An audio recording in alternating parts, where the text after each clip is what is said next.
अस्सलाम वालेकुम स्टूडेंट्स, मेरा नाम है मलिक फैसल और मैं आज आप लोगों के लिए लेके आया हूँ ninth physics chapter number 2 kinematics के न्यूमेरिकल्स। बहुत से स्टूडेंट्स मुझसे बार बार ये कहते हैं सर हमें न्यूमेरिकल्स में प्रॉब्लम है, हमें न्यूमेरिकल्स में परेशानी है और पेपर्स में बहुत ज़्यादा तादाद में न्यूमेरिकल्स आते हैं, तो आप हमें न्यूमेरिकल्स समझा दें। तो आज मैं आप लोगों के लिए chapter number 2 kinematics ninth physics के न्यूमेरिकल्स लेकर आया हूँ और इसी तरह बिलतरतीब जो चैप्टर 3, 4, 5, 6 और मज़ीद चैप्टर्स के न्यूमेरिकल्स भी मैं अपलोड करता रहूँगा। इसी तरह मैट्रिक फिज़िक्स के भी न्यूमेरिकल्स मैं अपलोड करता रहूँगा। तो आज हम करते हैं चैप्टर 9 काइनेमेटिक्स के न्यूमेरिकल्स। वो कह रहा है a bus is moving on a road with 15 meter per second and it accelerates 5 meter per second square. Find the velocity of बस आफ्टर 6 सेकेंड। सबसे पहले देखें आपने क्या करना होगा, आपने क्वेश्चन को अच्छी तरह से रीड करना होगा। अगर आपको क्वेश्चन समझ आ गया तो आप जो बकाया पार्ट है वो इजीली सॉल्व कर सकते हैं। अब ये कौन सा क्वेश्चन है, ये मोशन का क्वेश्चन है, ठीक है, जिसमें वो कह रहा है a bus is moving on a road with 15 metre per second.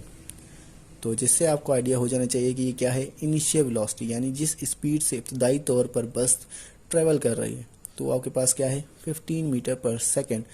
Metre per second किसका यूनिट है, वेलोसिटी का यूनिट है। एंड इट एक्सेलरेट्स, यानी कि वो अपनी स्पीड बढ़ा देता है। एक्सेलरेट्स का मतलब वो स्पीड बढ़ा देता है कितनी, 5 मीटर पर सेकेंड स्क्वायर। हमें पता है कि the rate of change of velocity is called acceleration, यानी उसकी स्पीड में क्या होती है, तब्दीली होती है। तो एक्सेलरेशन आ गई, इनिशियल वेलोसिटी आ गई। Find the velocity of the bus after 6 seconds. अब वो कह रहा है 6 सेकेंड के बाद। सेकेंड किसका यूनिट है, टाइम का यूनिट है, तो हमें उन्होंने टाइम भी दे दिया। अब वो कह रहे हैं कि 6 सेकेंड के बाद उसकी वेलोसिटी क्या होगी, यानी कि फाइनल वेलोसिटी, क्योंकि इनिशियल वेलोसिटी तो हमारे पास पहले से मौजूद है। डेटा बना लेते हैं। इनिशियल वेलोसिटी को हम रिप्रेजेंट करते हैं vi से, जो कि हमें पता है क्या है, 15 मीटर पर सेकेंड। उसके बाद एक्सेलरेशन हमें कितने दी हुई, एक्सेलरेशन को रिप्रेजेंट करते हैं 5 मीटर e से, और हमें कितने दी हुई है, 5 metre per second square. Time को हम रिप्रेजेंट करते हैं स्मॉल t से, और वो कितना दिया हुआ है, 6 second. Find the final velocity, यानी कि आफ्टर 6 सेकेंड उसने कहा, तो इसका मतलब है क्या फाइंड करना है, फाइनल वेलोसिटी, जो कि होगी vf क्वेश्चन मार्क, क्योंकि हमें ये फाइंड करनी है। अब उसके बाद सॉल्यूशन। अब सबसे पहले जो क्वेश्चन हमारे जहन में आएगा कि सर हम इसमें कौन सा फार्मूला, कौन सी इक्वेशन यूज़ करें। तो मैंने आपको बताया कि ये मोशन का क्वेश्चन है, कैसे आइडिया होगा, क्वेश्चन देख के आइडिया होगा। जब आप इसकी प्रैक्टिस करेंगे, आपने थ्योरी पढ़ी होगी, तो आप जब ये देखेंगे आपको समझ आ जाएगी कि भाई इसमें हमें क्या करना है, और आपके फटाफट जहन में फार्मूला आ जाएगा। लेकिन अब 3 फार्मूले हैं इसके, तो कौन सा अप्लाई किया जाए, ये पैरामीटर्स दे के हम डिसाइड करते हैं कि हमें कौन सा फार्मूला अप्लाई करना है। देखें 3 इक्वेशन है। V F is equals to V I plus A T. V F हमारे पास है, वी आई है, प्लस ए टी एक्सेलरेशन है, टाइम हमारे पास मौजूद है। अच्छा, दूसरे भी देख लेते हैं। तो हमारे पास है S is equals to V I T plus half A T square. उसमें डिस्टेंस आ रहा है, डिस्टेंस हमें यहाँ पर नहीं दिया।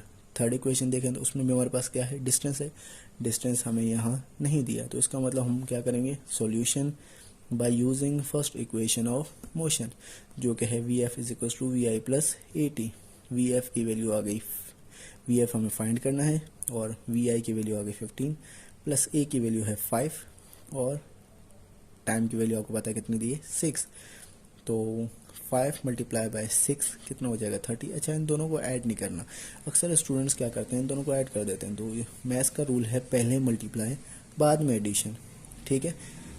इन दोनों को आप मल्टीप्लाई करेंगे 30, फिर इन दोनों को आपने क्या करना है, ऐड कर देना, और हमें क्या फाइंड करना था, वी एफ। अच्छा, अब आप देखें क्वेश्चन में उसने वाज़ेह तौर पे कहा कि वो क्या होता है, एक्सेलरेट करता है। सही है। एक्सेलरेट का मतलब क्या है कि जो वेलोसिटी है वो फर्स्ट मतलब इनिशियल वेलोसिटी से फाइनल वेलोसिटी क्या होगी, ज़्यादा होगी। तो क्वेश्चन में हमें ये बात पता होना चाहिए, एक्सेलरेट का मतलब क्या होता है, स्पीड का इंक्रीज़ होना, वेलोसिटी का इंक्रीज़ होना। तो इंक्रीज़ हो रही है, कितनी इंक्रीज़ हो रही है, देखें 45 मीटर पर सेकेंड। अच्छा, यहाँ पे आपने कभी यूनिट यूज़ नहीं करना, फाइनल में जब आपके पास आंसर आ जाएगा उसके आगे आप यूनिट लगाते हैं।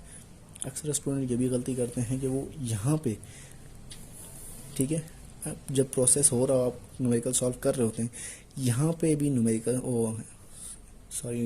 यूनिट्स का यूज़ करने लग जाते हैं, जो कि गलत है। जब आप आंसर निकाल लेते हैं, आप उसके आखिर में यूनिट का इस्तेमाल करते हैं। ठीक है, उम्मीद है ये क्वेश्चन आपको समझ आया होगा। अब हम अगले क्वेश्चन की तरफ चलते हैं।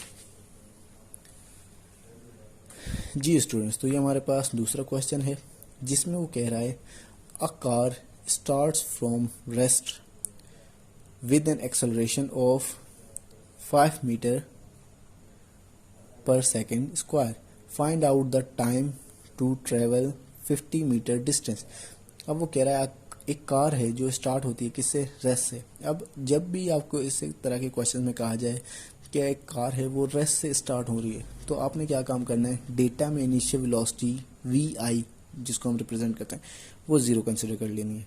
ठीक है, क्योंकि कार किस में, रेस्ट में है, तो इसकी इनिशियल वेलोसिटी क्या हो गई, ज़ीरो हो गई।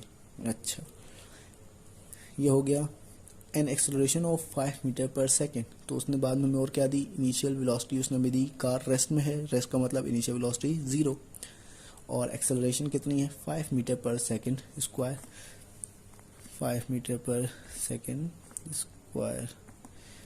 ठीक हो गया। अच्छा, तो इसके बाद हमारे पास है find out the time to travel 50 metre distance. Metre फासले का मतलब यूनिट है, डिस्टेंस का यूनिट है। तो हम डेटा बनाएंगे, जिसमें मैंने आपको बताया इनिशियल वेलोसिटी को vi से रिप्रेजेंट करते हैं, जो कि हमारे पास क्या है, ज़ीरो। एक्सेलरेशन कितनी दी हुई है, एक्सेलरेशन को किससे रिप्रेजेंट करते हैं, a से, जो कि है 5 metre per second square. Distance को हम s से और d से दोनों से शो कर सकते हैं, जिससे आपको बेहतर लगे आप उससे शो कीजिएगा। 50 मीटर डिस्टेंस का यूनिट है। अच्छा, फाइंड क्या करना है हमें, टाइम फाइंड करना है। यहाँ पर हम सॉल्यूशन, अब यहाँ पे भी वही क्वेश्चन कि सर हम कौन सी इक्वेशन यूज़ करें। तो सबसे पहले यहाँ पे हमारे पास डिस्टेंस आ गया है, तो फर्स्ट इक्वेशन में आपके पास डिस्टेंस का जिक्र कहीं नहीं है। तो हम क्या काम करते हैं, हम करेंगे सेकंड और थर्ड में से कोई इक्वेशन चूज़।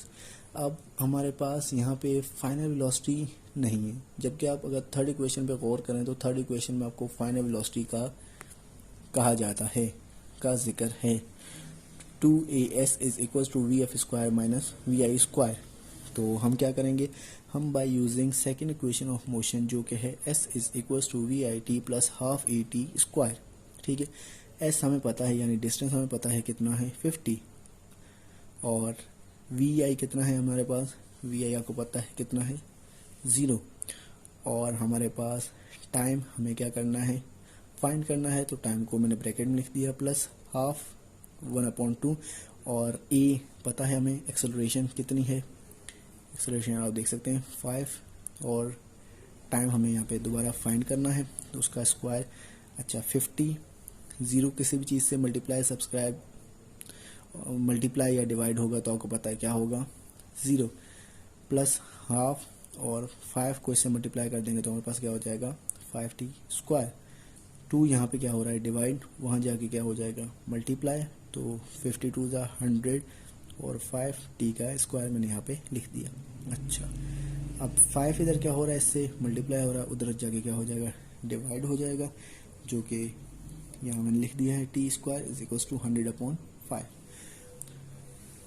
अब हमें देखें, हमें जो आंसर चाहिए वो टी स्क्वायर का नहीं चाहिए, हमें जो आंसर चाहिए वो चाहिए टी का। तो हम क्या करेंगे, स्क्वायर को ख़त्म करने के लिए रूट अप्लाई करेंगे दोनों साइड्स पे। हमें मैथमेटिक्स इस बात की इजाज़त देती है कि आप कोई भी काम करें इक्वेशन के दोनों तरफ करें, यानी कि ना किसी चीज़ का इजाफा हो ना किसी चीज़ की कमी हो। तो ये मेरे पास आ गया टी स्क्वायर, इसके साथ 5 मल्टीप्लाई हो रहा था, उधर जाके डिवाइड हो गया, हमारे पास आंसर आ गया टी स्क्वायर का क्या, 20। अब मैंने क्या किया, applying root on both sides, root मैंने अप्लाई कर दिया। रूट क्यों अप्लाई करते हैं, क्योंकि रूट की वैल्यू क्या होती है, 1/2, जिससे स्क्वायर हम कट जाएगा, और हमारे पास जस्ट क्या आ जाएगा, टी, जो कि हमें फाइंड करना था। टी के ऊपर भी अंडर रूट आ गया और 20 के ऊपर भी अंडर रूट आ गया, तो स्क्वायर टी का अंडर रूट से कट गया, हमारे पास वैल्यू क्या आ गई, टी। और जब आप 20 का अंडर रूट निकालेंगे कैलकुलेटर से तो आपके पास आएगा 4.472। अब हम अगर इसको राउंड ऑफ करें, यानी कि राउंड ऑफ का मतलब ये है कि कोई भी वैल्यू पॉइंट के बाद अगर वो 5 से बड़ी है, यानी 6 है, 7 है, 8 है, तो आप एक वैल्यू उसके अगले वाले नंबर में ऐड कर सकते हैं, जो कि मैंने कर दी। टी की वैल्यू अप्रॉक्सीमेटली हमारे पास इक्वल हो गई 4.5 सेकेंड। सेकेंड किसका यूनिट है? टाइम का यूनिट है। तो यहाँ पर मैंने सेकेंड को लिख दिया, क्योंकि यूनिट का आपका एक नंबर होता है, तो ये लाजमी आपने लिखना होगा। ये हमारे पास आ गया हमारे दूसरे न्यूमेरिकल का आंसर। उम्मीद है आपको ये दोनों न्यूमेरिकल समझ आए होंगे, और इस तरह के मज़ीद न्यूमेरिकल्स, अगर आपको किसी न्यूमेरिकल में प्रॉब्लम है तो आप वो भी मुझे बता सकते हैं। और इस तरह के मज़ीद इस चैप्टर के नेक्स्ट न्यूमेरिकल्स और नेक्स्ट चैप्टर्स जो हैं उनके न्यूमेरिकल्स और मैट्रिक के भी न्यूमेरिकल्स मैं इसी तरह साथ साथ अपलोड करता रहूँगा। बहुत शुक्रिया।